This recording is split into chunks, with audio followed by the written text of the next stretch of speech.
So we don't expect you to get the fullness of these words right now, because words don't carry enough power to ever really give you true meaning in this sense. Words don't teach. It's life experience that does.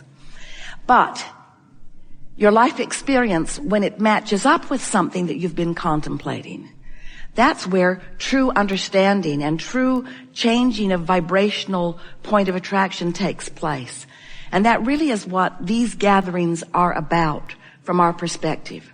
It's an opportunity for you to come at whatever vibrational point you are at because of whatever aspects of your life you have been focused upon. Therefore, you come with your grid active, it always is, your point of attraction always pulsing, with everything around you responding to what that pulsing grid is, what that pulsing vibrational outpouring is, because law of attraction says whatever it is that you are broadcasting is what's coming back to you. Law of attraction always perfectly matches those signals. So when you come to a gathering such as this, the advantage of it that we know is there for you is that as you listen, as we deliberately unfold, as we specifically choose conversation based upon where we know you are right now, not asking you to reach too far into what is beyond where you are, but giving you something beyond where you are, and not giving it to you so abruptly that there's a backlash that causes your mind to wander and activate a vibration that you don't want to activate, but instead gently moving vibrationally into the frequency that's closer to that most expanded place that you have achieved through life experience. Then you have contemplative, obvious, visceral, all of those things meaning known to you right here, right now, breakthroughs. A breakthrough, from our point of view, is just a movement in your grid. And your grid is your current point of attraction.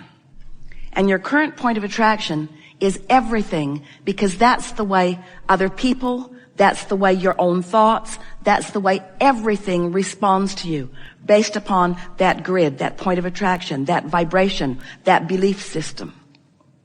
So since a thought is an active vibration, and that thought affects your grid, and the thoughts that you keep thinking equal your beliefs, and so your beliefs equals your chronic grid or your chronic point of attraction, we don't think there's a better subject to contemplate than what you're doing vibrationally, which means we then got to talk about how you're feeling, because how you're feeling is the only way you know what you're doing vibrationally in relationship to the only other thing that matters.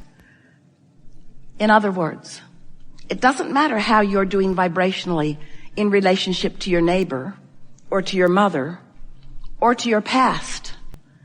It doesn't matter how you're doing vibrationally in relationship to what the polls say or to what peer group pressure says or to what the rules, religious and secular, say. The only thing that matters is your vibrational relationship to your furthest, most expanded beingness, which means your relationship to what man wants to call God. We prefer to say your relationship to the larger part of you, to your inner being, to the source within you, to the expanded you that's in your vortex. Your opinions about the world in which you live cause you to practice a vibration that equals your point of attraction. So what that does, and it's sort of an interesting thing to watch it happen, is you just keep supporting your own beliefs, because law of attraction backs that up every time. If you believe that you are being treated unjustly, and you keep that vibration active within you, those that match that belief in you will flock to you like moths to a flame. And you will announce to the world, this is an unjust world, or I am a victim because look at this train of stuff that is coming to me. But when you accept that it is a vibrational world, not a stuff world. That it is a vibrational world, just not a manifested world. That it is a vibrational world, and that in every moment you can read, you can recognize, you can know your vibrational offering as it relates to your most expanded being. That part that we talked about as we first began here, that expanded you that you can't hold back. When you start caring about alignment with that, rather than that. I care about how I feel, period. I care about how I feel, which means I'm going to choose the thought that most replicates the thought that the source within me is thinking about the thing that I'm thinking about in the moment that I'm thinking about it. You get that? You're thinking a thought. You're thinking a thought unless you're asleep. You're thinking a thought.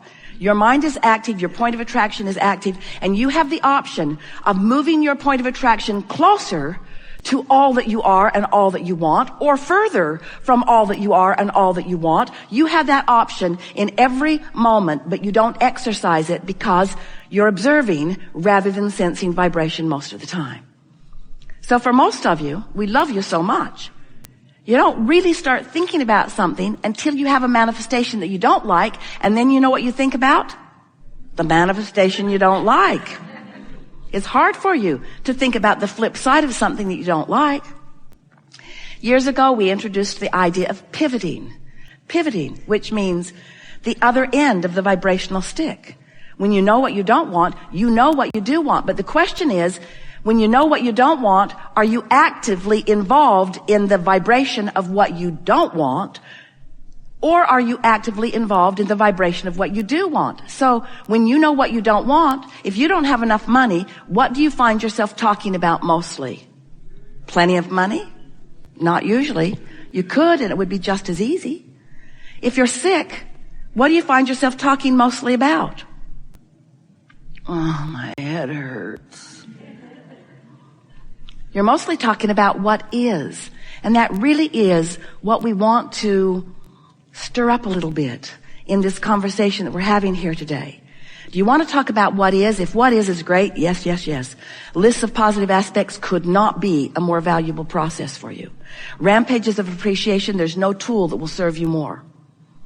There is nothing better for you than to talk, focus, feel about the things in your world that are the way you want them to be. But those things that you identify as not the way you want them to be right now, you want to get off of them. Jerry used to tell a story, and Esther loved it because it was so explicit and made so much sense. She could see it right away. And when she held it in her consciousness, it served her. He said, sit in front of a fireplace. He lived in Arkansas at the time that he discovered this analogy.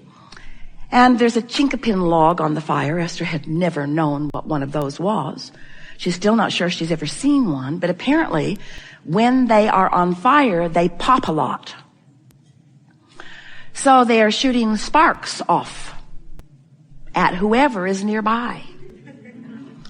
And he said, so you're sitting there with your beautiful new cashmere sweater, and a spark comes right to you, and he says, if you in that moment just flick it off, nothing happens to your beautiful sweater. But if you're distracted and don't notice, and you allow it to linger, then there is a bigger impact on your sweater. And his analogy is, when the thought first comes, and it's small and insignificant, and you flick it off by choosing another thought, it's simple. But if you allow it to smolder, if you allow it to grow, if you engage in conversations with others about it, if you write it in your diary, if you blog about it, if you write home about it, if you call that friend who always wants to know what's going on, and you tell them what's going on. In other words, are you ready to let go of more of what is on your way to where you're going? When you're driving down the highway, and it's a beautiful day out there, and you have this magnificent windshield, you just washed it, the day is bright, you're looking out ahead, or do you have your windshield installed in your floorboards? Or do you spend all of your time looking in your rearview mirror? The analogy is silly in that regard because you know what would happen if you were just looking down at the road while you were going. If you were just looking at what is, you wouldn't get very far down the road. If you're looking in your rearview mirror, you wouldn't get very far down the road either, would you? And so we're wanting to get your attention. We want to sort of wake you into a keener awareness that you are the creator of your own reality, and that the reason that you are the creator of your own reality is because you've come here with great tools and intentions to enjoy the express motion forward that you knew was inevitable. And the reason is not as important right now in this conversation as the method by which you are the creator of your own reality. You do it by your thoughts. But you can't monitor thoughts. There's too many of them. There's too many moving parts. But you can pay attention to the way you feel. And if you will leave this gathering today with one intention in mind, and that is you care about how you feel, and you understand that how you feel has relevance. It is strict relationship with the larger part of you. That when you feel negative emotion, it means one thing, and it means the same thing every time you feel it. No matter what the negative emotion is or how severe it is, it always means the same thing. The larger part of you has an opinion about the thing that you're feeling negative emotion about that is different. So when you are mad at yourself, that discouragement is your indicator the source isn't mad at you. If you hate that guy because of his behavior, that hatred you feel is your indicator that source does not hate that guy. If you are feeling confusion, the confusion is your indicator that you are disallowing the clarity that would be available if you weren't focused in a way that is disallowing the clarity. You see what we're getting at?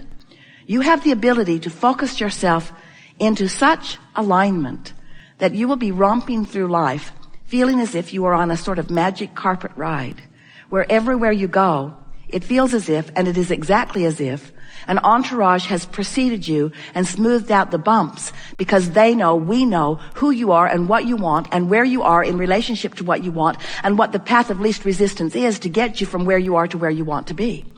And why are we interested in helping you get from where you are to where you want to be? Is it because where you want to be is better than where you are? No. It's because the journey from where you are to where you want to be is really, really, really, really fun. Hard to hear that if you're standing in the midst of something that you don't like, because it feels like if I could just not be standing here, I would feel so much better. But we want you to know that you're always going to be in some place on your way to someplace else, in some thought on your way to another thought, experiencing some experience on a way to another experience. So if you can sort of chill out a little bit, lighten up a little bit, and be eager about the journey and not so fixated on the destination that you feel disappointed that you're not there yet, then everything will take on a fresh new look. And you'll start looking out the windshield of your vehicle instead of at the floorboards.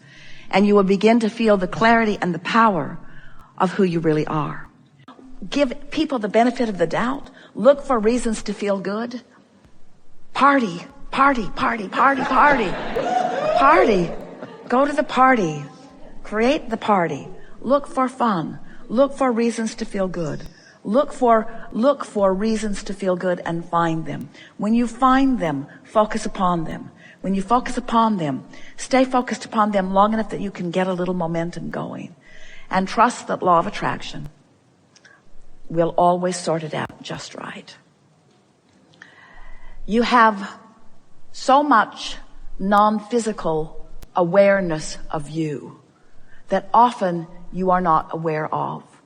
And it's simply because you're not in the vibrational frequency, so you can't let it be as obvious as we all think it is. If you will try a little harder to feel for that non-physical energy that's there, helping you with the timing of your words, coaching you with the specifics of the words that you offer, you're going to discover that you can live in this magical world where, like the little kid that you once were, things can just keep turning out for you and turning out for you and turning out for you and turning out for you. Life is supposed to be good for you. It's supposed to be good for you, for all of you. And if it isn't, there's just a little vibrational tweaking that is required, far less than any of you believe when you are in that place of not being pleased. We have enjoyed this interaction immensely. There is great love here for you. And as always, we remain in the vortex.